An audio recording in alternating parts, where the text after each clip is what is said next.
y al final pues ya hacemos la sesión. Déjenme presentarle a los profesores que van a estar con nosotros, que me voy a permitir leer un poco el perfil del profesor Tim Oswald, aunque pues es una persona que yo creo que todos lo conocemos mucho, pero permítame un momento. Entonces, el profesor Oswald es originario de Cúcuta, es profesor de Ingeniería Química y de Ingeniería Mecánica, disculpen, y codirector del programa en el Polymer Engineering Center de la Universidad de Wisconsin en Madison.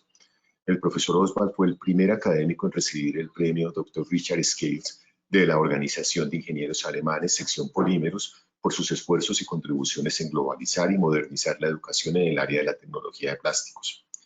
En el año 2006, el profesor Oswald fue nombrado profesor honorífico de la Universidad de Erlangen-Nuremberg y en el 2011 fue profesor honorífico de la Universidad Nacional de Colombia.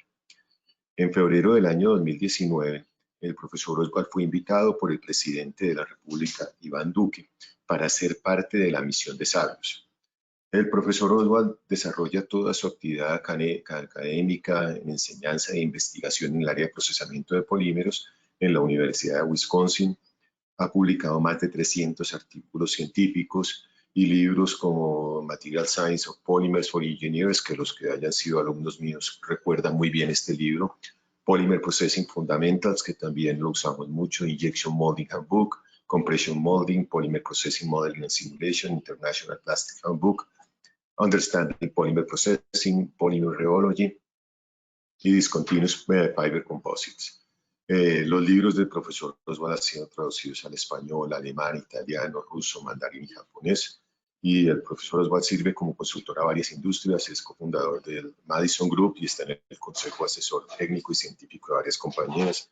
Yo me voy a permitir incluir algo más. El profesor Oswald es un gran amigo de nuestro país y de nuestra universidad, de nuestras universidades. Él nos ha acompañado en varias cátedras internacionales que hemos hablado sobre el tema de los polímeros. Es muy activo con todos los grupos colombianos y siempre está presente en todas estas invitaciones que nosotros le hacemos. Para acompañar al profesor Oswald también está un gran profesor en el área de polímeros y también gran amigo, el profesor Héctor Fabio Zuluaga, que permítame lo presento un momento.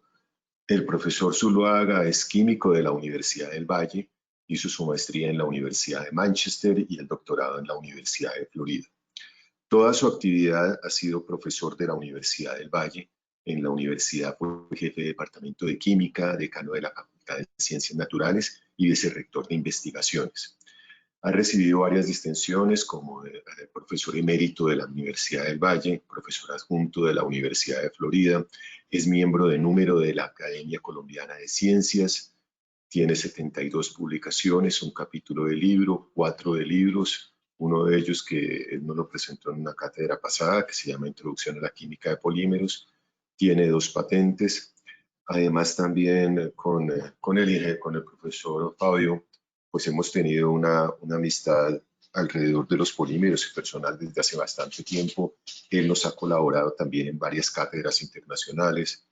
Nos colaboró y estuvimos en un equipo para organizar el único simposio latinoamericano de polímeros que se llevó a cabo en el país en el 2012. Entonces con Fabio tuvimos muchos ires y venires alrededor del simposio que organizamos acá en Bogotá. Ha sido conferencista en las cátedras, en los cursos. Yo lo mencioné en la intervención pasada, en la charla pasada, que les decía que él tiene un poder predictivo muy bueno para los premios Nobel, que yo le hago un poco de chiste a él, pero sí en una conferencia que él nos dio, él dijo que Robert Crobbs y Richard Schrock iban a ser premio Nobel de Química y precisamente en el año 2005 fueron premio Nobel de Química. De pronto Fabio recuerda en algún Slack en Brasil, él me dijo que Matajewski iba a ser premio Nobel de Química y yo espero que lo sea. Entonces yo siempre le digo a Fabio que diga algo de mí porque él tiene muy buen poder predictivo. Bueno, entonces pues ya podría pasarme todo el tiempo hablando de mis 2 amigos, pero yo los dejo con el profesor Tim Oswald para que hagan su presentación y después el profesor Zuluaga los acompañará. Muchas gracias, bienvenidos.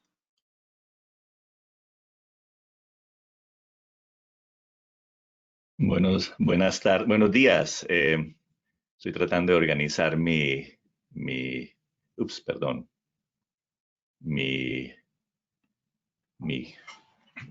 cámara. Todo está bien ahí. Muchísimas gracias, Jairo y la organización por invitarme a esta presentación que es sobre Hermann Mark. La presentación es un pionero de la ciencia de los polímeros.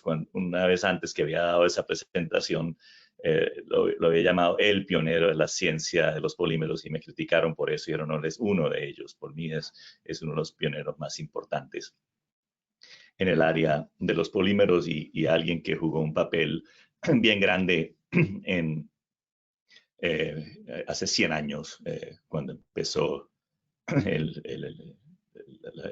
siglo de las macromoléculas. Empiezo, un momentico, empiezo con 4 años después, 4 años del 1920, cuando Leo Baekeland, quien era presidente de la Asociación Americana de Químicos, aceptó la presidencia y dio un discurso. Y de Baekeland puedo hablar también una hora entera, pero esta no es una presentación sobre Baekeland, sino es una presentación sobre Mark. Pero lo interesante es en 1924, Baekeland, quien odiaba un poquito a los académicos, dijo, si los académicos tuvieran la oportunidad de hacer algo práctico, ellos fueran más decisivos y fueran de un servicio más alto a la ciencia y sus aplicaciones. Bueno, eso en realidad fue para Baekeland, los académicos no eran personas prácticas, no hacían nada que valiera la pena. Eso fue en 1924. Lo que Baekeland no sabía y no estaba informado era que 4 años antes habían 2 personas que jugaron un papel inmenso. Uno ya era académico, el que está en la izquierda, ese era Hermann Staudinger, nacido en la ciudad de Worms, a las orillas del río Rin en el año 1881, y con 22 años sacó su doctorado en química en la Universidad de Karlsruhe, que quedaba 20 minutos en tren de Worms.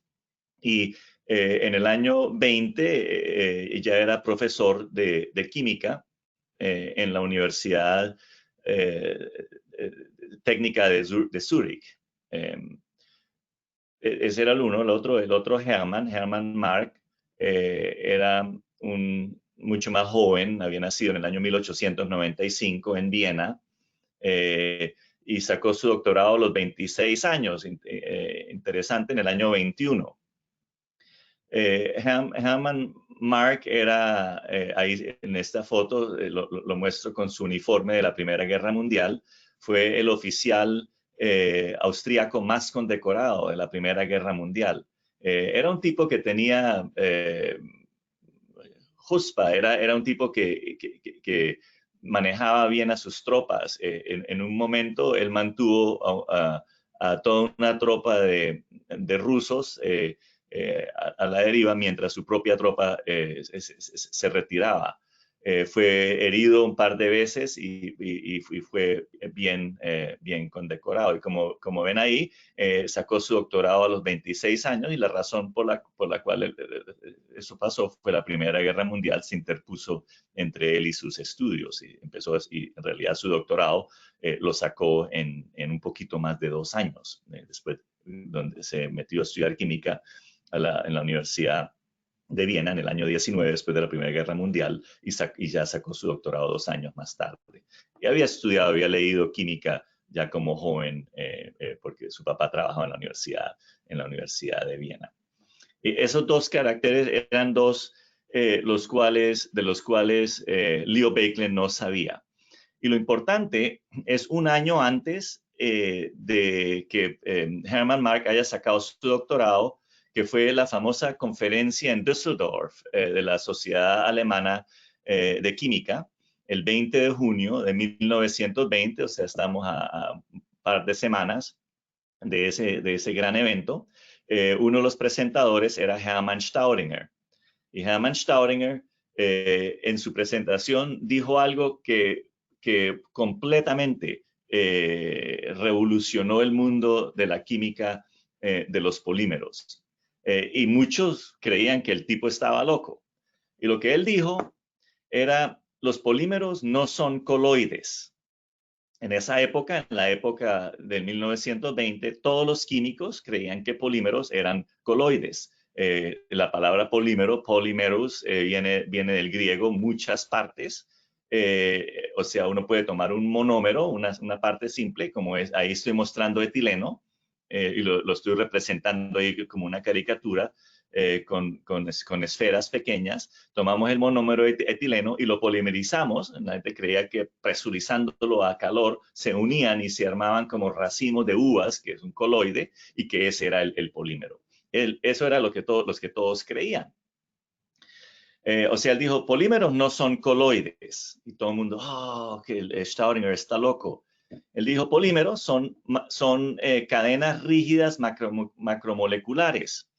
O sea, en vez de formarse en coloides, se unen en cadenas más largas y más largas. Entre más alto el peso molecular, más larga la cadena. Y él dijo, las cadenas son rígidas.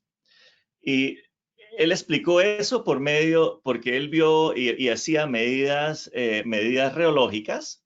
O sea, él dijo, mire,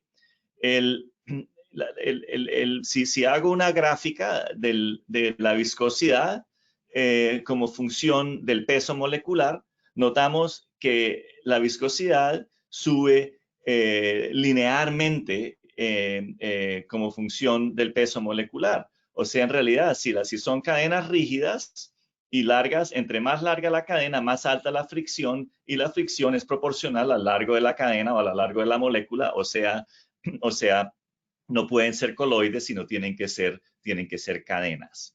Y son rígidas, como están en esta caricatura. Lo que él mostró también en su gráfica era que a partir de cierto peso molecular, ya la función no es lineal, sino una función de poder a una potencia de 3.4. En logaritmo, gráfica, log, claro, se ven como funciones lineales, pero ya después no es lineal. Es más de uno, no es lineal. Y todo el mundo, eso se armó la trifulca el 20 de junio de 1920. La gente estaba diciendo, el profesor Staudinger tiene sus equipos sucios, no los limpia bien, esas medidas no pueden ser ciertas, que es un insulto grande para un químico alemán o para cualquier químico. Había una persona en la audiencia que no tenía su doctorado ya, pero su profesor Emil Fischer lo había mandado o fue con su profesor a la presentación, y era el joven Hermann Mark.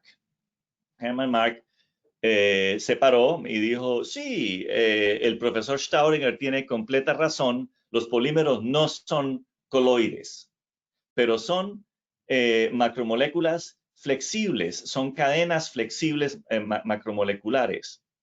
Y la razón por la cual es si miramos esta gráfica, ahí ya no son líneas rectas las moléculas, sino son cadenas flexibles como espaguetis cocinados, no son como espaguetis sin cocinar, sino son como cocinados, son flexibles y están enredados. Si las moléculas son bien corticas, las moléculas pasan de una lado a la otra y la fricción entre las moléculas es lineal, es proporcional al largo de las moléculas. Pero mientras las moléculas se van alargando más y más y más, se empiezan a enredar una con la otra. Y ese enredamiento es el que crea una proporcionalidad mucho más alta, donde la viscosidad es proporcional al peso molecular al poder de 3.4. Él más o menos explicó eso rápidamente en la presentación. Para Staudinger, que sus colegas dijeran que él fuera loco y todo eso no le importaba, eso le parecía a él interesante, le parecía a él hasta bueno. Lo que sí él creyó fue el insulto más grande, es que un joven como Hermann Mark, ni siquiera con un doctorado todavía, lo criticara y lo corrigiera. Esa enemistad siguió por el resto de sus vidas. Hermann Mark, en realidad eso no fue lo primero que él hizo. Él regresó, terminó su doctorado, siguió trabajando con el profesor Emil Fischer, uno de los químicos más conocidos en el mundo en Berlín. y después de su trabajo con Emil Fischer, recibió un trabajo con Albert Einstein en Berlín. Una de las cosas que Hammond Mark había hecho era X-ray diffraction, difracción de rayos X que Einstein necesitaba para ciertos de sus análisis. En las publicaciones que Hammond Mark hizo, 2 de sus papers fueron como coautor de Albert Einstein, y para Hammond Mark dijo ese fue uno de los honores más grandes que él tuvo en su vida. En el año 1926, Kurt Meyer, que era un químico en BASF, en Ludwigshafen, Alemania, le escribió a Hammond Mark y le dijo, mire, ¿por qué no viene a trabajar conmigo? Y él aceptó, y en enero de 1927, Hammond Mark, su esposa Mimi y sus 2 hijos se mudaron a Ludwigshafen de Berlín.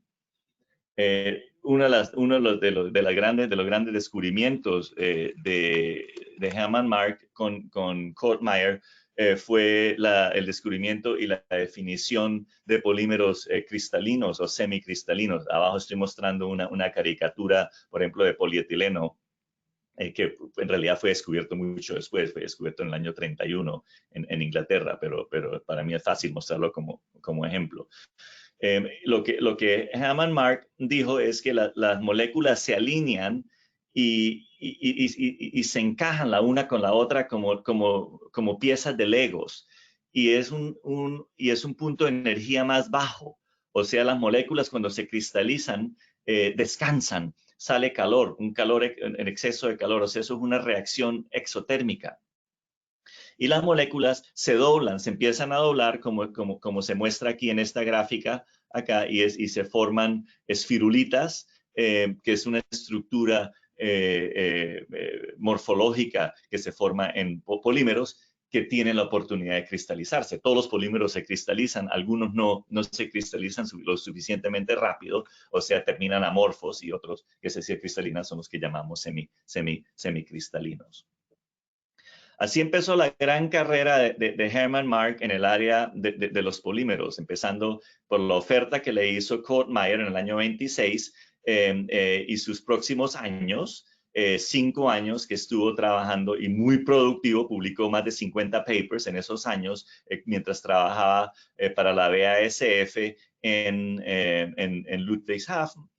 Pero como notan, también esa fábrica cambió de nombre a IG Farben, donde cuando los vientos políticos empezaron a soplar hacia la derecha en Alemania, se unieron todas las compañías químicas, la BASF, la Hertz, la Hearst y la Bayer, se unieron en una sola compañía química que se llamaba la IG Farben Industrie, que en realidad fue en ese momento llegó a ser la compañía más grande en todo el mundo, y es la compañía química más grande que ha existido en la historia.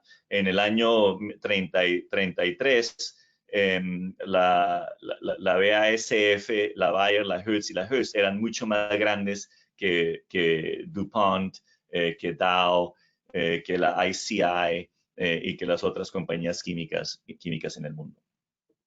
Pero en el año 32, la política en Alemania, como he dicho yo, empezó a soplar hacia la derecha, y ya los altos funcionarios de la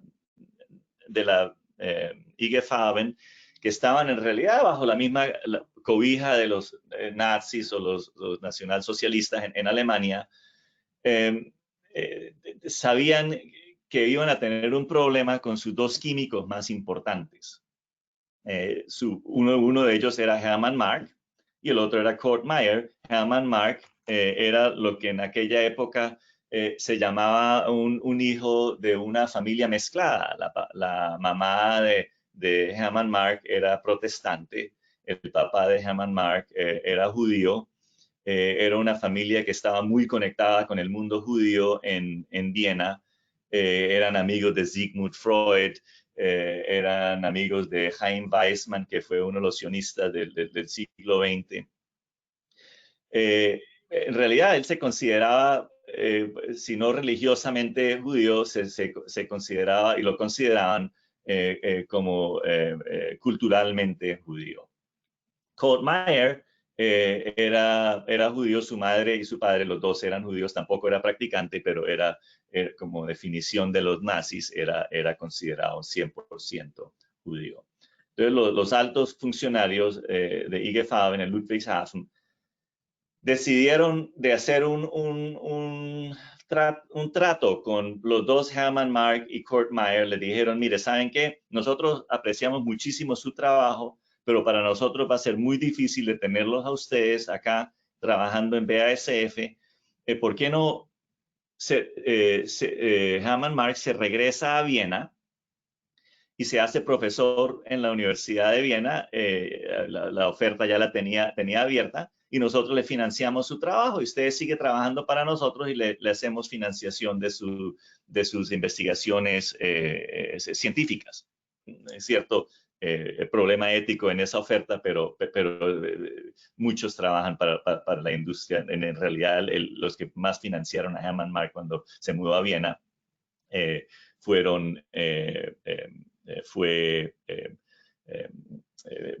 BASF o IG Farben. Y él lo hizo. En el año 32, Kurt Meyer, ahí se había abierto la posición de profesor del profesor Staudinger. El profesor Staudinger recibió una posición para dar química en la Universidad de Friburgo, en Alemania, y la posición de Staudinger quedó abierta en el ETH, en la Universidad Técnica de Zúrich, y Kurt Meyer había recibido una oferta y él se fue para Zúrich a trabajar como profesor ahí. La fiesta siguió, o sea, Hermann Mark y Kurt Meyer no tenía ningún problema. Él estaba en Suiza y no importó ni durante ningún momento estaba en peligro, pero Hermann Mark desde el año 38 ocurrió la anexión, o sea, los nazis llegaron a Viena y ahí empezó el problema para Mark. Lo primero que hicieron los nazis fue sacar a todos los profesores de las universidades, todos los profesores que eran judíos o medio judíos, como lo era Hermann Mark, de las universidades de Viena. Lo que hicieron con Hermann Mark y con muchos de los profesores, los encerraron o le hicieron como un arresto, lo hicieron del hotel más fino en el centro de Viena. Los tenían a todos con sus habitaciones y sus buenos servicios, pero en todo caso estaban encerrados en el hotel en Viena, sus familias en las casas, y Hermann Mark era uno de los cuales estaba como prisionero en este hotel. Bueno, este era el mismo Hermann Mark que en el año 1917 había mantenido a todo un batallón ruso a la deriva. El tipo sabía hablar con la gente, él era un tipo muy simpático, era chistoso, se las sabía todas. Y se decidió, mire, lo mejor que yo puedo hacer es hacerme amigo de los guardias SS que estaban como guardias del hotel, y les traía chocolates, les daba cigarrillos, y se mantuvo como amigo de ellos. Y un día decidió, mire, ¿sabe qué? ¿Por qué no me dejan salir por las tardes para ir a visitar a mi familia? Dijeron, sí, claro, siga. Y así Hermann Mark empezó a pasearse por toda Viena. Cada vez que salía por la tarde, se iba a la casa, la esposa le entregaba plata, dinero, y con ese dinero él se iba a joyerías y a distintos sitios a comprar alambre hecho de platino. Platino era el metal precioso más costoso y con el cual él sabía que con eso él tenía como la plata bien esa, la corona, no era una plata que le hubiera servido en el exterior, pero él sabía que el platino lo iba a ayudar, eso se podía vender en cualquier parte del mundo. Y el platino lo compraba en forma de alambre. Llegaba entonces después de comprar platino, se iba para la casa, entregaba el platino a su esposa y la esposa cogía ganchos de ropa para colgar ropa, ¿no? Para colgar sacos, y envolvía el platino alrededor del gancho, y así poco a poco gastaron todo su plata del banco, y tenían todo invertido en platino.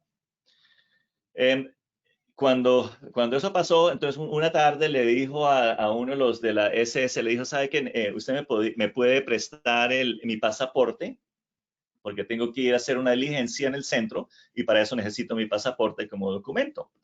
El de la SS le entregó el pasaporte, él corrió a casa, la esposa tenía el carro listo, tenían un par de maletas, tenían a los niños ya en el carro, los dos hijos y la sobrina de Herman Mark, la hija del hermano, el hermano de Herman Mark, decidió que era casado con una judía, decidieron sacar a la hija de Viena. Y tenían sacos de esquiar colgados de los ganchos de ropa que estaban envueltos en platino. Pusieron esquíes en el techo del carro. Pusieron una bandera nazi con la cruz gamada en el capó del carro y salieron de Viena y cruzaron la frontera a Liechtenstein y de Liechtenstein a Suiza. Ya había la esposa organizado con las autoridades suizas que ellos iban a entrar a Suiza mientras emigraban a Canadá. Él recibió una visa, ya tenía una visa organizada para ir a Canadá, donde él empezó a trabajar para una compañía de papel. Claro, no era lo que él quería hacer, pero por lo menos salió de Europa. Ahí trabajó por 2 años hasta que se abrió una posición en la Universidad Técnica de Brooklyn, Brooklyn Polytechnic Institute. Brooklyn Polytechnic Institute hizo una gran apuesta. Ellos se pusieron en el mapa. Era una universidad en realidad pequeña, desconocida, pero ellos abrieron su universidad a científicos emigrantes judíos que salían de Europa y se hizo una de las universidades más conocidas y mejores en Estados Unidos. En Brooklyn Polytechnic Institute, Herman Mark creó el nuevo instituto de polímeros, el primer instituto de polímeros en Estados Unidos. Yo digo, en realidad es la cuna de la educación de los polímeros en Estados Unidos. Un momentito. Y así en realidad terminó la guerra. Él tuvo muchísimos estudiantes, entre ellos Ed Emmagood, quien fue mi primer editor. Sacó su doctorado con él. Speed Marble, que creó el instituto en la Universidad de Indiana y luego pasó a Notre Dame. Rudolf Sema, que fue estudiante de él en Viena, luego ayudó a crear su instituto en Brooklyn y trabajó con su otro estudiante de doctorado en Brooklyn, Eugene Good. Todos los nombres que conocemos de la química. Hermann Staudinger siguió dando sus clases, dio clases en Friburgo hasta que se jubiló. Y él murió en el año 1965. En el año 53, Hermann Staudinger recibió el Premio Nobel de Química por sus contribuciones para entender los polímeros. En ningún momento, ni siquiera el comité de premios Nobel que creyeron que era importante darle ese premio a los dos, a Hermann Staudinger y a Hermann Mark. Hermann Mark no recibió el premio Nobel de Química. Pero en realidad, al fin y al cabo, el que ríe de último, como decimos en Colombia, ríe mejor. Hermann Mark vivió hasta el año 92, estuvo en su oficina en Brooklyn por el resto de su vida. Y en su oficina, él tenía en la gaveta de su escritorio, tenía los dos modelos, el modelo de Staudinger, que son las moléculas rígidas, y el modelo de él, que eran las moléculas flexibles. Y él gozaba mostrando eso y diciéndole a la gente, mire, en realidad yo tuve razón.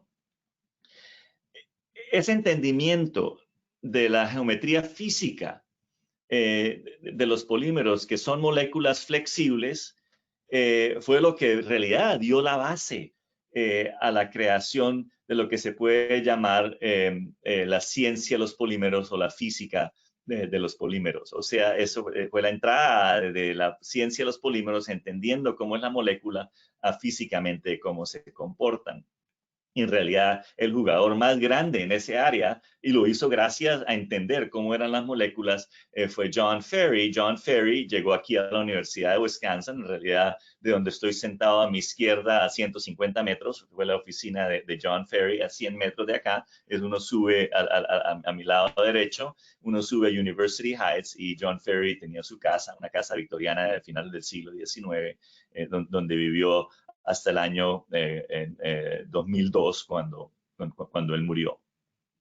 Pero John Ferry llegó a Wisconsin en el año 46 y en el año 55 publicó el gran paper del WLF, el Williams-Landau-Ferry equation, que en realidad nos muestra la superposición de tiempo y temperatura. Pero eso solo lo pudo hacer él porque él entendía que las moléculas o las macromoléculas eran flexibles y una macromolécula pasaba al lado de la otra. En pequeño resumen, ¿qué fue lo que nos mostró Ferry? Es el tiempo relajación. O sea, si tomamos un polímero de largo L y lo estiramos una pequeña distancia delta, creamos un esfuerzo y una deformación. La deformación es delta dividido por el largo L, y luego tratamos de mantenerlo deformado y medimos el esfuerzo.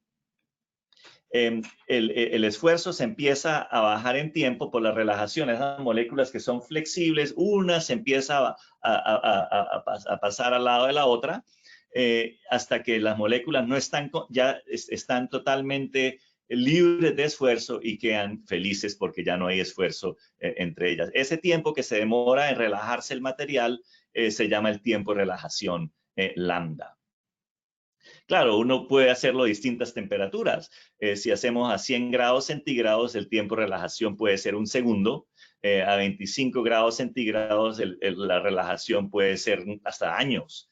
Y a menos 50 grados centígrados, claro, es para siempre. La relajación se demora tanto que físicamente no la podemos medir. Entonces, lo que John Ferry hizo, él dijo, bueno, vamos a hacer medidas en una pequeña ventana experimental. Que es lo que hizo ahí al lado izquierdo, y de esa ventana experimental de varias temperaturas podemos generar una curva máster a cualquier temperatura. Entonces ahí mantenemos 25 grados centígrados sin moverlo, de 50 grados centígrados lo movemos a la derecha y todas las otras lo movemos a la izquierda hasta tener una curva máster de relajación, y sabemos que ahí a 25 grados centígrados ahí se ve el tiempo de relajación en horas. Lo que sabemos entonces es si el tiempo de relajación tiene cierto largo. Si nuestra deformación dura un tiempo corto, tenemos un resorte. Y si la deformación demora un tiempo bien largo, tenemos un líquido, y entre esos dos tenemos un material viscoelástico. Y ahí entonces, sabiendo eso, llegó Marcus Reiner, que Marcus Reiner y Hermann Marx se conocían bien. Marcus Reiner era de Berlín, había emigrado a Jerusalén en el año 38 y viajó mucho a Estados Unidos a hacer años sabáticos. Estuvo aquí en Wisconsin en el año 63 haciendo un sabático con el profesor Ferry y con el profesor Bob Bird. Lo que Marcus Reiner dijo, mire, si tomamos ese tiempo de relajación que nos había dado Ferry y lo dividimos por el tiempo de proceso, tenemos algo que se llama el número de Débora. Y lo llamó el número de Débora porque en el Viejo Testamento, en la Torah, hay una canción de Débora. Y la canción de Débora dice que las montañas fluyeron enfrente del Señor. O sea, para nosotros los mortales, las montañas son sólidos. Pero para un ser superior, donde el tiempo no juega ningún papel, ese ser superior puede ver las montañas fluir. Y a raíz de eso se llamaba el número de Débora. Generalmente hago un experimento, pero si se toma plastilina loca, plastilina loca tiene un tiempo de relajación de un segundo, lambda es un segundo. Si nuestro tiempo de proceso son 5 segundos, el número de Débora es 0.2. 0.2 significa tenemos un líquido. Si el número de Débora es 0, es un líquido perfecto newtoniano. Si el número de Débora es infinito, es un material sólido elástico. O sea, tiempo de relajación de 1 segundo. El tiempo son .segundos. 1 segundo entre 5 segundos y 0.2 tenemos un líquido. Si hacemos una pelotica de este material viscoelástico y la tiramos a una superficie dura, empieza a brincar y brinca como un material elástico, porque el tiempo de impacto es 0.001 segundos, 1 milisegundo. O sea, en 1 milisegundo el número de Débora es 1000, o sea, el material se empieza a comportar como un material elástico. Todo eso lo entendemos gracias a Ferri y Ferri lo entendió gracias a entender que son moléculas flexibles, que los polímeros son moléculas flexibles. En realidad quiero agradecerle a dos de los ex estudiantes doctorales del profesor Mark. Uno era el doctor Edmund Emagut. Edmund Emagut también había nacido en Viena y pasó la guerra, salió por Asia y pasó durante el grupo de judíos que vivieron en Shanghai hasta el año 45. Y de Shanghai él se mudó a Estados Unidos. En Estados Unidos él estudió con Hermann Mark. Y ya cuando era mayor, Edward Emagut fue editor de Hanser Publications, fue mi primer editor empezando en el año 94 hasta que se jubiló en el año 2005. Dan Caulfield fue otro de los dos estudiantes de Hermann Mark, quien fue profesor aquí en la Universidad de Wisconsin y trabajó en el área de maderas y biopolímeros.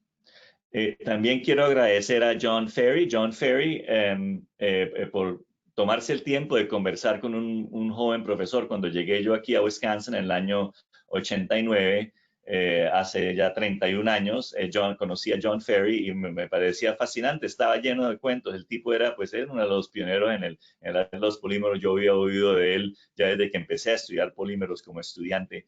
Y John Ferri le gustaba visitarme en la oficina. O sea, en realidad, como les digo, su casa está a una cuadra de acá en mi oficina y tuvo varias conversaciones conmigo por un periodo de más de 10 años, de 12 años. Él murió en el año 2002 a los 90 años. Entonces, les agradezco a los tres. Y así termina mi presentación con una foto de Madison y estoy listo para aceptar preguntas. Gracias.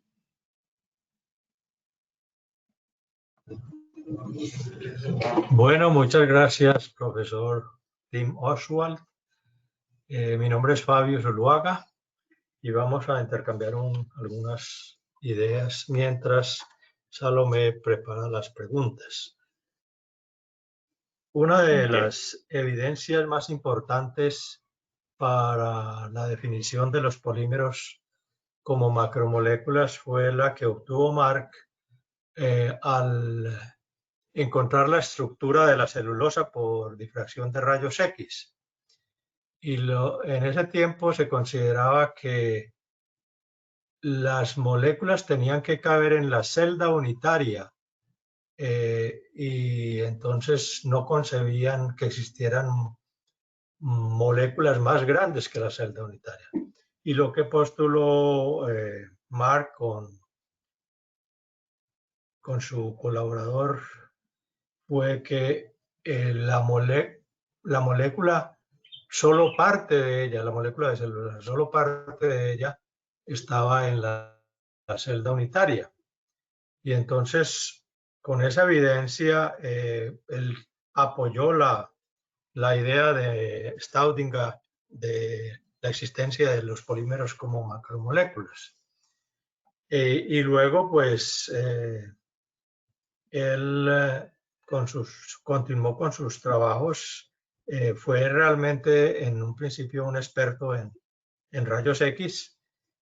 Y usted tiene una recolección de cómo realmente le vino esa idea de que la molécula, solo parte de ella estaba en la celda unitaria y el resto pues podía salir. Sí, él lo hizo y él ya había, en realidad él ya había empezado a trabajar con eso cuando estaba en Berlín, ¿no? Porque él estaba trabajando con Emil Fischer al mismo tiempo que estaba trabajando con Albert Einstein. Y precisamente por los rayos X, el trabajo con rayos X fue que Kurt Meyer le entregó a él, le dio a él el trabajo, la posición en BASF. Pero creo que mucho la decisión de él de ver que las moléculas eran macromoléculas y eran flexibles, era más bien intuición, ¿no? Bueno, para un químico quizás no es intuición, pero o sea, lo mismo que mostraba que en realidad también era intuición de Staudinger, que con sus medidas de viscosidad él decidió que eran moléculas rígidas, ¿no? Entonces yo creo que mucho era a partir de intuición, pero no, eso es mi propio pensamiento y lo que yo he visto de leer y las entrevistas que he visto de Hermann Mark.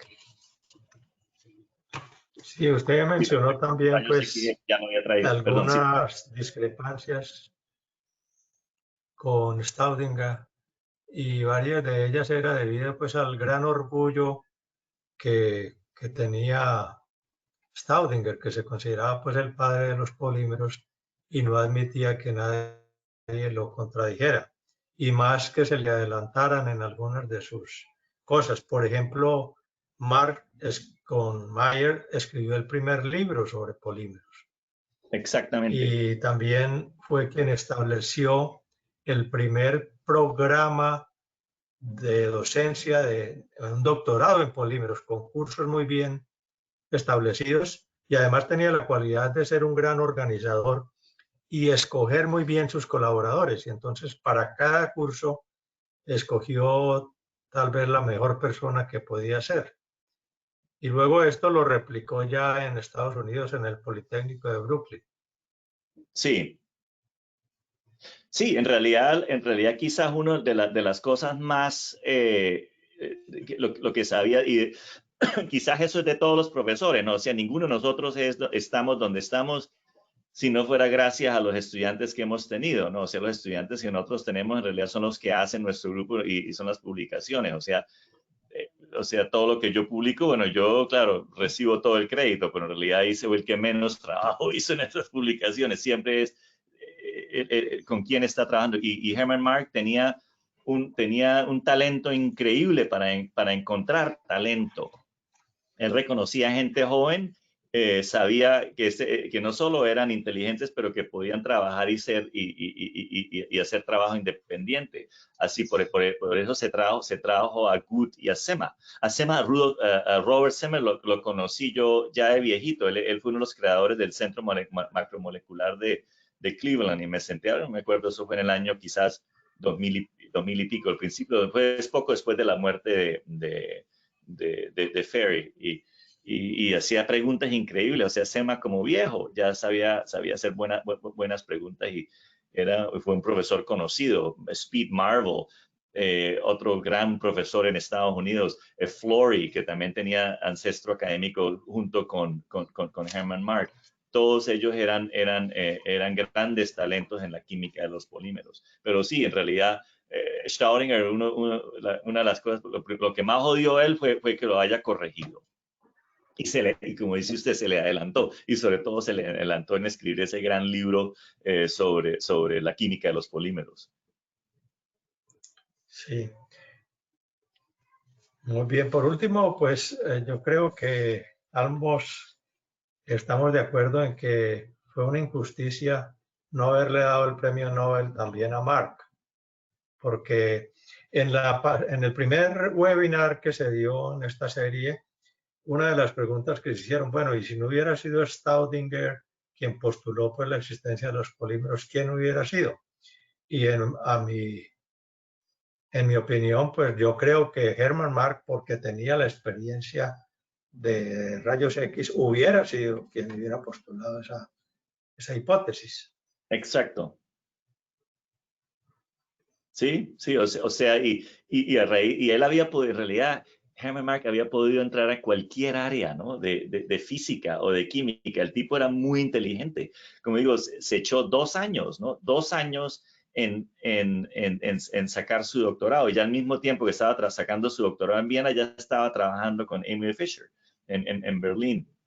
O sea, y hay que también decir, cuando Herman Mark era niño, él iba a trabajar al laboratorio de química de su papá en la Universidad de Viena y ya tenía experiencia como niño, o sea, su educación de química ya había empezado mucho antes, ¿no? Pero entonces llegó la Primera Guerra Mundial y por 6 años el tipo era soldado, pues, como digo, o sea, y leía libros de química, leía información, pero tenía muy poco tiempo para estudiar.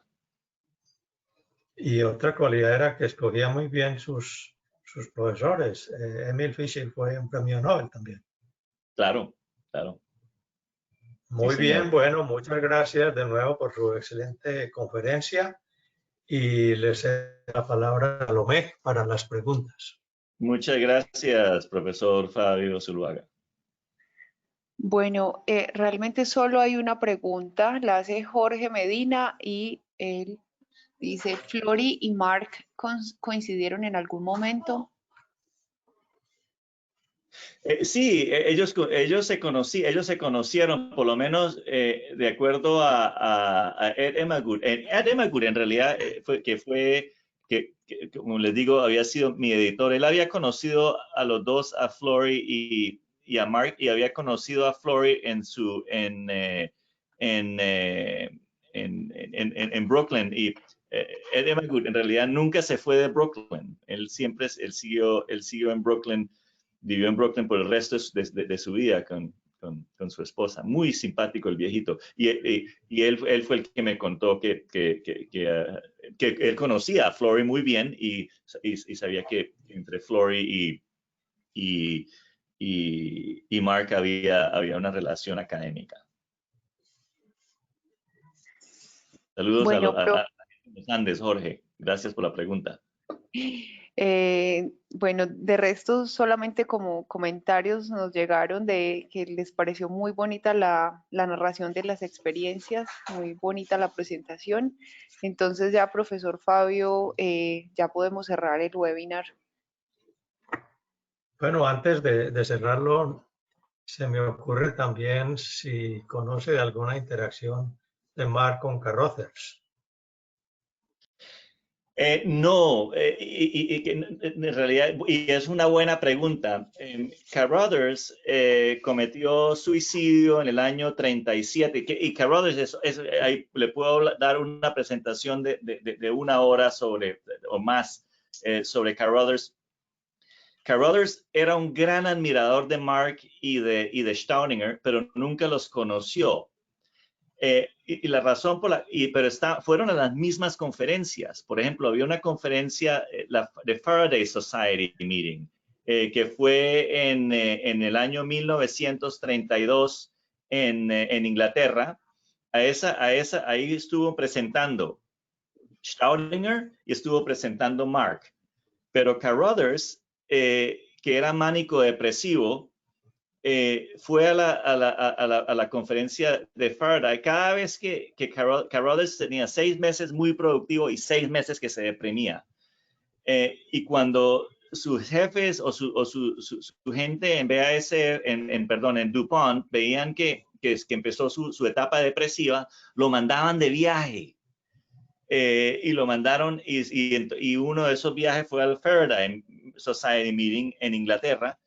Pero nadie vio a Carothers. Él estuvo encerrado en su cuarto del hotel por un periodo de 3 semanas sin salir, tomando trago. Él tenía dos enfermedades que eran en realidad fatales en esa época, ¿no? Él era depresivo mánico y era alcohólico, y las dos eran enfermedades fatales.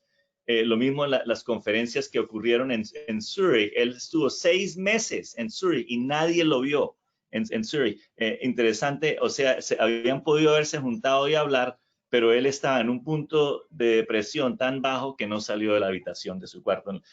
Son 2 o 3 conferencias en las cuales habían podido cruzar caminos, pero nunca se hablaron, por lo menos no, en acuerdo a las biografías que he leído de todos, nunca se conocieron. Bueno, pues ojalá que nos pudiera dar el seminario sobre Carruthers también, que para mí es uno de los ídolos en el campo de los polímeros.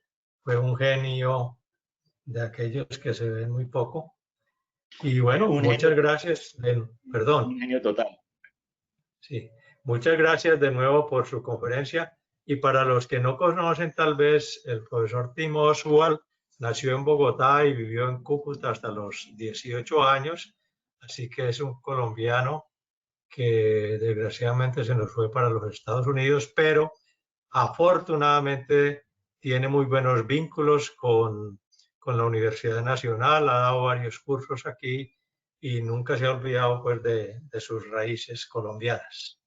Eso sí, y desafortunadamente estoy aquí, no estoy allá para esta presentación. Me hubiera encantado estar allá con ustedes en persona.